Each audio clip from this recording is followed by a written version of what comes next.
الزمن مرهق بس الروح ما بتموتش. كل تجربة بتمر علينا مش صدفة، دي رسالة جديدة للروح بتفتح باب وعي جديد.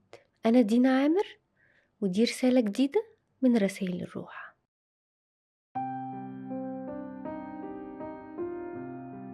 احنا عايشين في زمن صعب، كل يوم خبر بيكسر قلبك، حرب هنا وفقدان هناك، خيانة من حد قريب، وإحساس إنك غرقان وسط زحمة أحداث أكبر منك.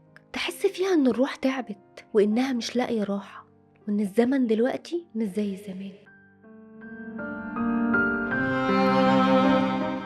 زمان كان الإنسان بيتعامل مع أهل بلده، جيرانه، محيط صغير، لكن دلوقتي العالم كله متكدس في كف إيدك. خبر وفاة وصورة حرب ومشاعر خوف، كل ده بيوصلك على موبايلك في لحظة. العقل البشري مش متبرمج إنه يستوعب الكم ده من الألم.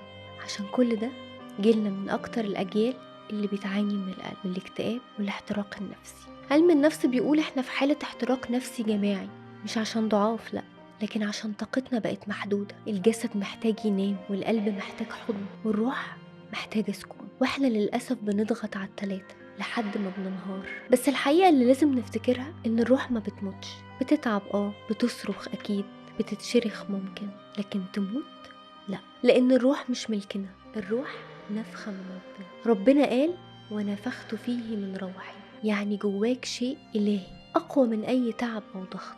والنبي عليه الصلاة والسلام عاش زمن كله ابتلاءات، فقد أولاده واتطرد من مكة وشاف صحابه بيتعذبوا، ومع ذلك كان دايما بيردد كلام ربنا ويقول إن مع العسر يسرا، وكررها مرتين عشان نفهم إن العسر عمره ما بيكون النهاية. يمكن دلوقتي كل حاجة حواليك بتنهار، شغل، علاقة، أمان، يمكن أحيانا بتحس إنك ماشي فوق جمر، بس صدقني الروح عندها قدرة مذهلة إنك تقوم من جديد.